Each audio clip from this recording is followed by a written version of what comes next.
Abay nag-umpisa na nga ang pagre-recruit dito nga kay LeBron James pabalik sa kanyang hometown na Cleveland Cavaliers. Pero bago natin pag-usapan yan ay eto muna ang mga sinabi ni Jeff Teague patungkol pa rin naman dito kay LeBron James.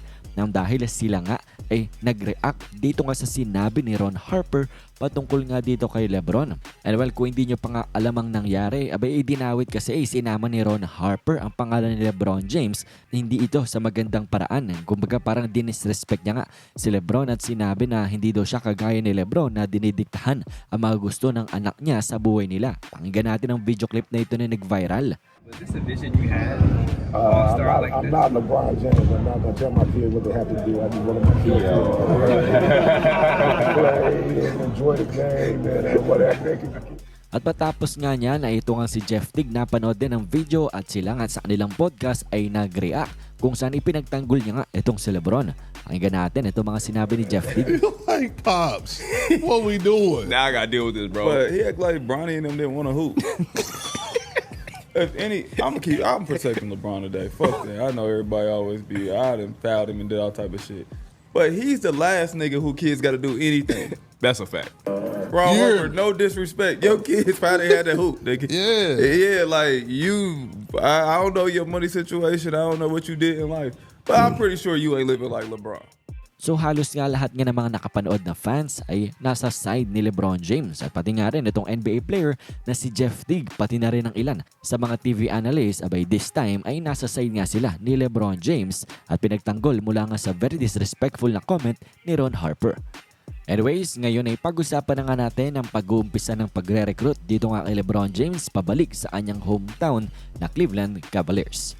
Well, I think alam nyo naman na nang nakaraang mga buwan pa ay meron na ngang rumors na kumakalat na itong si LeBron James ay maaari nga daw no bumalik dito nga sa Cleveland Cavaliers para nga sa retirement tour nga daw para sa parang final year ni LeBron James in the NBA.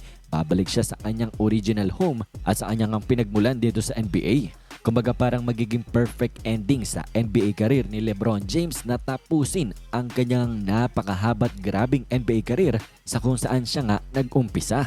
At matapos nga ng report at rumor na yan ay eto namang former GM ng Cleveland Cavaliers na si David Griffin ay sinabi niya na magugulat nga daw talaga siya if LeBron James does not return to Cleveland para nga tapusin ang kanyang NBA career. At hindi pa natapos dyan nang dahil ang current franchise player na itong Cleveland Cavaliers ay sinabi nga ito patungkol sa mga rumors na itong si LeBron ay maaaring bumalik sa Cleveland by next year para tapusin ang kanyang NBA career. Sabi dito ni Donovan Mitchell ay ito, pakinggan natin. As a Bron fan, man, to be able to be a teammate obviously always be special, but that's not something that, is my control. I control what we got here.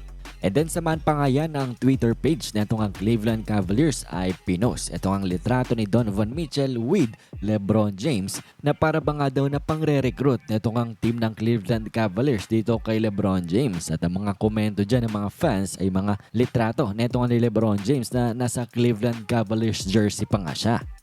At yan nga ngayon ang current sitwasyon na ito nga ni LeBron James at ang team ng Cleveland Cavaliers.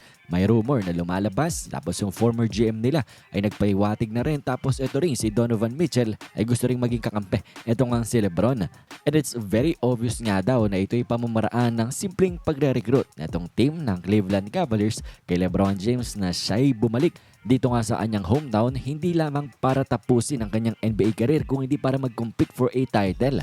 Nang dahil alam naman natin na very loaded din ang team ng Cleveland Cavaliers ngayong inad pa nila si James Harden. At ang mga tanong na yan ay masasagot lamang by next season kaya naman abangan na lang natin ang mga susunod pa na balita rumor nang dahil kung yan ay talagang mangyayari ay mas dadami pang reports at rumor patungkol nga dito. Anyways, kayo ba ano bang opinion nyo dito? Anyong masasabi? Komento nyo lamang yan sa ating comment section.